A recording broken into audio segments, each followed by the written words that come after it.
The smell of them cooking reminds me of when my grandfather used to make these. Such a good memory.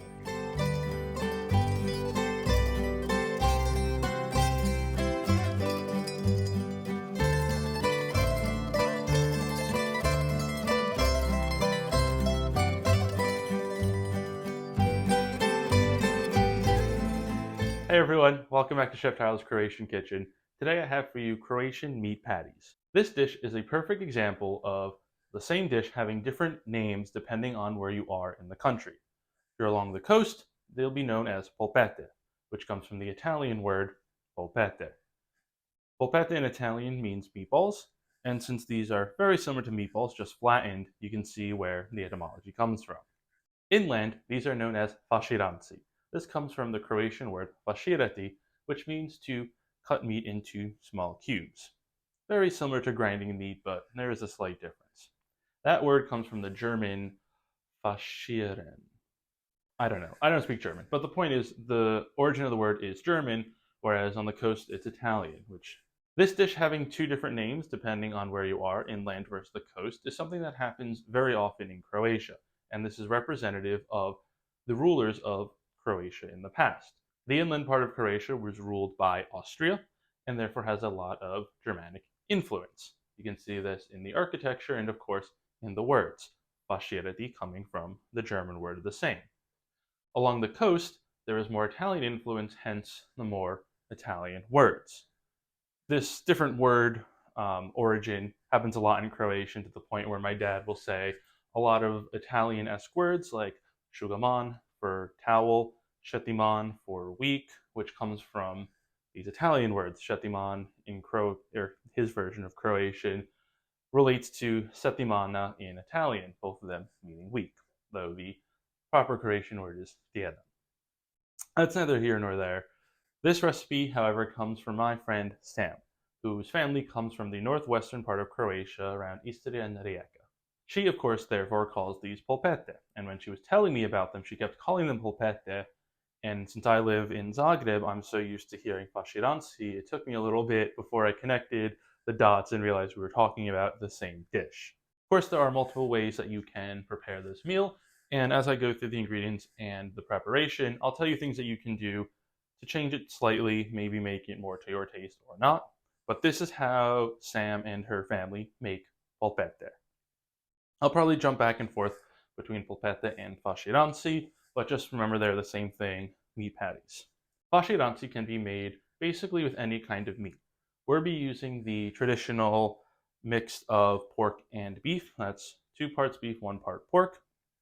However, you can do all pork, all beef. You can even use ground chicken. These chicken meat patties in Croatian would be known as pileći faširanci. This was the subject of a terrible mistranslation on a menu a few months ago, where whoever was doing the translation of this menu into English translated pileći faširanci as chicken fascists. Granted, the word for fascist is fascist, so it's similar-ish, but if you know Croatian well, you shouldn't get the two confused. Also, fascist and fascist are obviously cognates. Don't know how anyone fucked that up, but we are not making fascist chicken here. We are making normal meat patties. I don't know where I was going with that one. Let's just shut up and get into the ingredients. Of course, like I said, we have meat. I have 850 grams, which is something like 1 3/4 pound. I'll put the actual conversion down here. Like I said, this is 2 parts beef, 1 part pork, but feel free to sub with whatever you like. We have 1 onion chopped. Sam said to have this finely chopped, but I went for a little coarser chop just to have a little bit more onion flavor in the faširanci. Don't know why, I just kind of really like the taste of onion, and I'm sure my mom is now thinking, when the heck did that happen? Because as a kid, I really did not like big chunks of onion. I don't know, Mom, probably at the same time I started liking beans and scallops. Your taste buds change as you get older, and it's really weird. The onion I was using was sprouted. Now, you can use sprouted onions. Just chop it in half and pull out any of the parts that are either mushy or, of course, where the sprout was. You won't have the full onion, so I ended up using an extra half onion to make up for the sprouted parts that have gone missing, but just so you know, you can indeed eat a sprouted onion. Also, the sprout you can eat as a substitute for green onions if you don't have any. I don't need green onions for this, so I didn't actually end up using it, but that is something you can do if you ever need green onions and you find you don't have any and your onion is sprouted. It's a good way to reduce waste in the kitchen. You can sweat the onions before putting them in. That'll make them softer and have less harsh oniony taste in the final product. If you're going to do that, it'd also be a good idea to throw the garlic in there for about a minute until fragrant. Of course, let that cool before putting it into the mixture. We have about a little less than half an ounce of chopped parsley. This is just the leaves. I don't like the stems, but you can use the stems if you'd like. We have milk. We're going to be using about a splash, maybe more if you see that it needs some more liquid. In lieu of milk, you can use sparkling water or regular water. Sam uses milk. She says it gives it better flavor, so I'm sticking to it.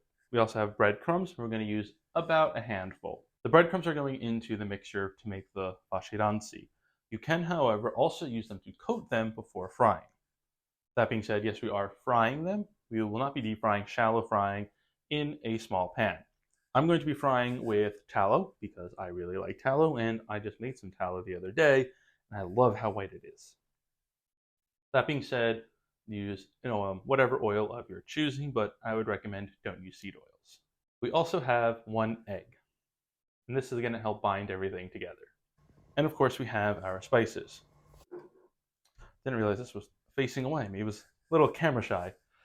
The spices I'm using are garlic powder, salt, pepper, and paprika. And the salt, pepper, and paprika, the holy trinity of Croatian spices, as well as garlic powder.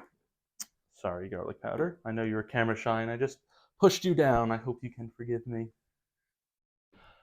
Why am I using garlic powder? Well, that's because Sam's recipe called for garlic powder.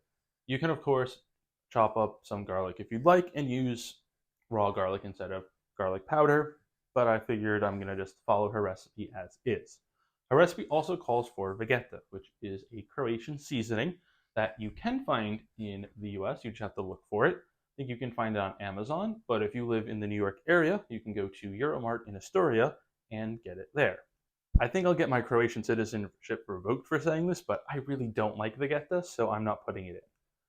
That being said, if you do like vegeta or there are any other spices that you like, go ahead and put them into this recipe. The spices are always up to you. Whatever you like, add them in. If you don't like something, take it out. That's it for all the ingredients. Let's start with making everything. And we'll take a bowl.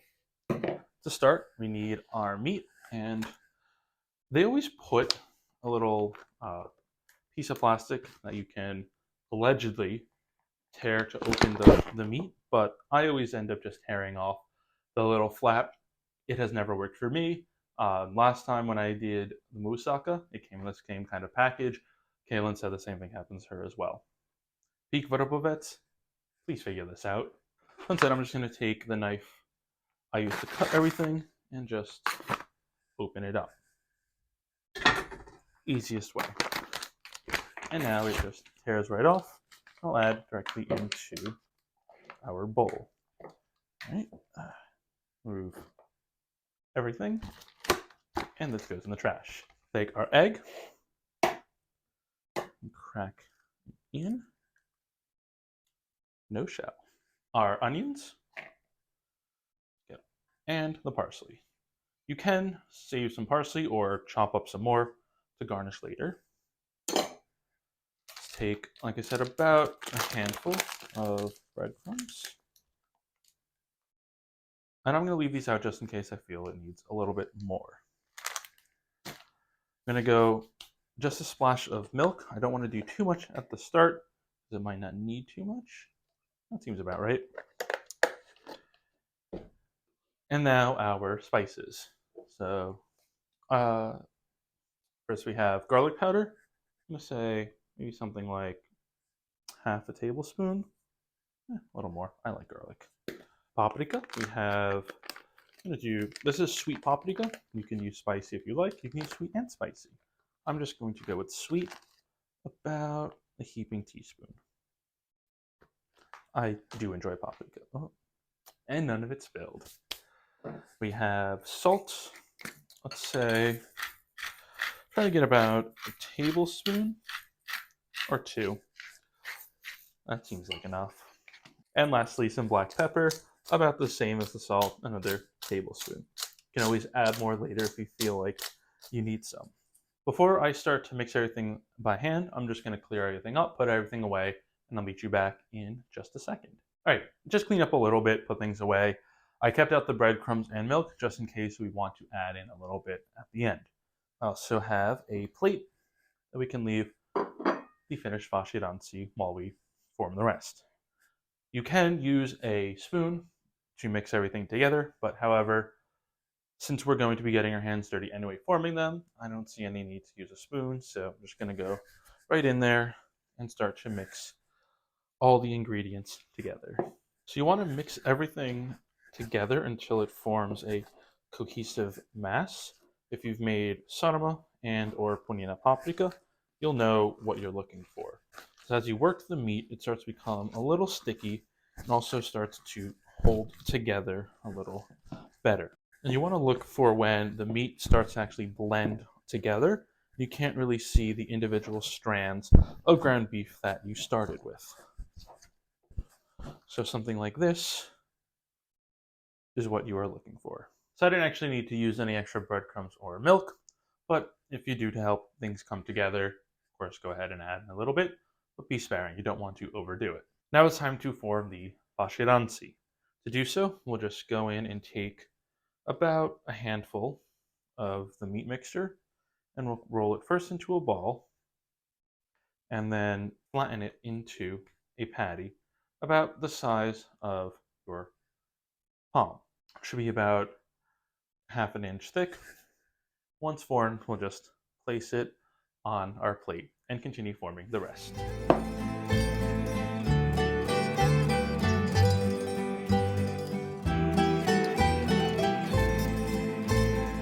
Now that all the faširanci are made and on our plate, I'm gonna go first wash up, then we'll head on over to the stove where we'll start to fry.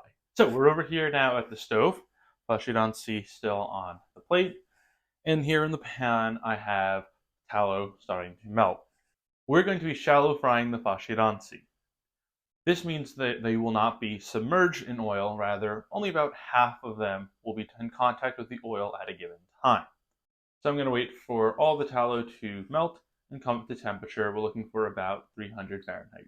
So once our oil is up to temperature, we'll start to put the faširanci in, one by one, always going away from you. Looks like I can get about 3 in at a time, so let's just turn the heat down a bit, and we'll let these cook. About 7 minutes. Once the sides start to brown up, that's when it's time to flip. And continue cooking until the other side has browned. You can also use meat thermometer to check. Let's go into the deepest part of the faširanci. Because it's ground beef, it should reach 145 Fahrenheit. Once the faširanci are done, we'll just scoop out, let the oil drop off here, and transfer onto the side plate. In between rounds of frying, it might be useful to take a either slotted spoon, or if you have a fine mesh strainer that you can skim the top off broth, just go through and take anything out of the oil that can burn. Just tilt to the side, pull out. There's a lot of onions in here, for example, so I have a little thing here into which I'll put anything that can burn. In this way, we can make the oil last a little bit longer. So now we have our faširanci here. What do you do with them? Obviously, you can eat them, and you can eat them as is, and that's what I'm going to do in a few seconds. But if you don't want to eat them plain, you can, of course, use them in some other dish. They're very similar to meatballs, so you can go ahead and make, say, pasta with a tomato sauce, and now you have faširanci with that. You can also use it as a side to a vegetable stew. Might be defeating the purpose of why you made a vegetable stew in the first place, or maybe you made the vegetable stew with the intention of adding faširanci to it.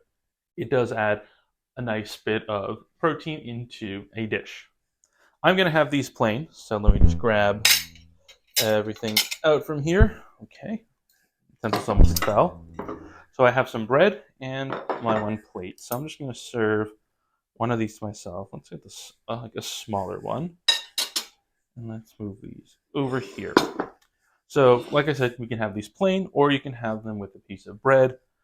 Um, I'm gonna try it first plain, just so I get the real experience. So here's our taste for Greg.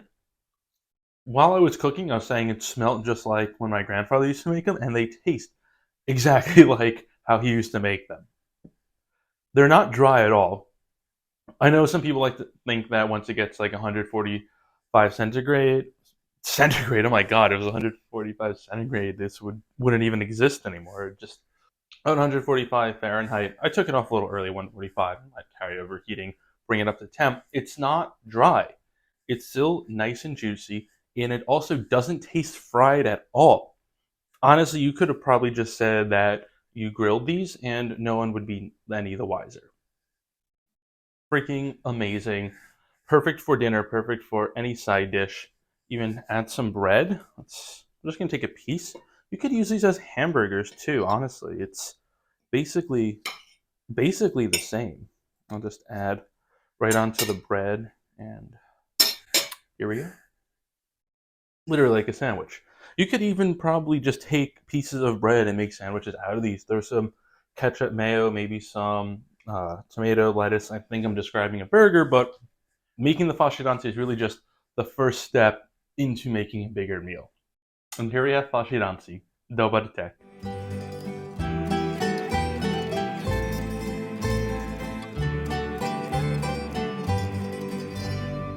Do I have to do something? Do I have to do something funny? I don't know what to do. I can't be funny on demand.